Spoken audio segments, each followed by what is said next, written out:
We're here live on France News with breaking news and coverage of events of yesterday and last night, when 800 civilians stormed and burned down Bastille prison. Today we bring you live footage of the event, along with exclusive interviews with a few of the rebels and the King and Queen of France, Louis XVI and Mary Antoinette. First off, though, I think we need to discuss why Bastille prison was stormed and burned. What led up to this horrific event? What is the message being sent by the rebels, and what is expected to come in the future? Exactly, Francois. For this, we have an exclusive interview with one of the rebels from last night. Thank you, Pablo. We're now going to reveal some footage from yesterday's horrifying events. Last night, the rebels took to the streets with a mission. Their goal was to finally take a stand against Louis XVI and end his reign of tyranny. In the chaos, several guards were captured by the citizens and were killed out of rage. We will also like to inform you that 7 or 8 prisoners have escaped. These prisoners are dangerous, and we encourage people to take caution on the streets during the following days to come. Now we have an interview with one of the rebels, Jacques. So what do you think led up to the events of last night? Well, I think many different events all led up to what took place yesterday, the 14th. For one thing, King Louis instigated an unfair tax system. Although he did this to compensate for the rapidly growing French population, it unfairly taxed the poor and the middle classes. Also, Louis and his wife Marie Antoinette had some serious spending problems at Versailles. They completely blew the French budget on a fancy palace for Marie, complete with a picturesque sheep and daily manicured and dressed up, along with other extravagancies. So the issue of money played a major role in the events of last night? And that's not all. When King Louis aided America during the Revolutionary War, he also spent more money than he should have on a tremendous amount of resources, like guns and weapons, and on what he thought was a strong navy, strong enough to rival England's. Although he did make an ally of America and his gestures helped America win the war, King Louis destroyed the French economy. But did King Louis make any efforts to try and bring back the economy or raise money? Well, he did call the Estates General in session, and Louis did want to tax all of France. But different groups of the nobility and the Estates General resisted the decree and revolted. In the end, King Louis had to dismiss the Estates General meeting because he did not want to make enemies or choose sides regarding the mandate of money. King Louis really wasn't capable of effectively solving all of France's problems. So how does burning down Bastille prison play a role in all of this? You see, the Bastille prison was a major symbol of King Louis and Queen Marie's regime. By burning it, my comrades, fellow citizens, and I were hoping to both symbolically and physically end their reign. You have made it quite obvious you do not agree with the monarchy.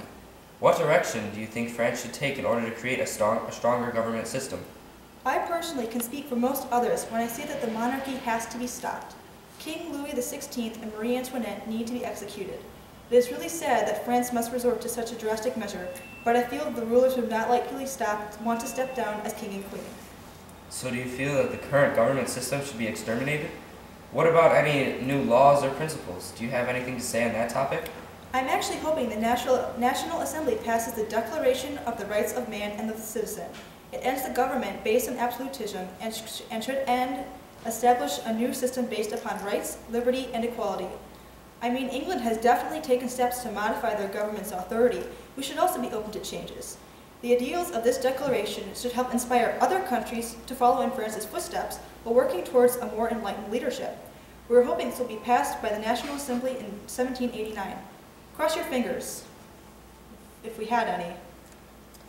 I guess we will have to see if your actions really impact the French government and France as a whole. And now we bring you a once-in-a-lifetime interview with the King and Queen of France. King Louis XVI, I cannot thank you enough for appearing on TV for the viewing pleasures of France. Well, it is at the expense of my life that I am here. There are some who wish me dead. Let them eat cake. It is rumored that yesterday's events will end the French monarchy. Can you confirm? Well, to be honest, I didn't realize the significance of yesterday's events at first. When my friend, Duc de Lecart, informed me about what happened, I thought the people were only revolting.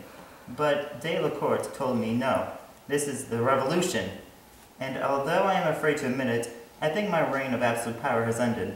Do you think there is anything that you can do to redeem yourselves in the eyes of the people?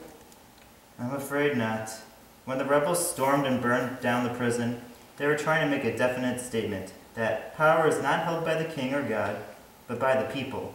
and this has set off a domino effect that has impacted all of France. It seems as though everyone has turned against the monarchy, and that everyone is following Marquis de Lafayette. Do you think that? Oh God! What on earth are you doing? We are taking them to the guillotine. We need to execute the monarchy and establish the French Republic.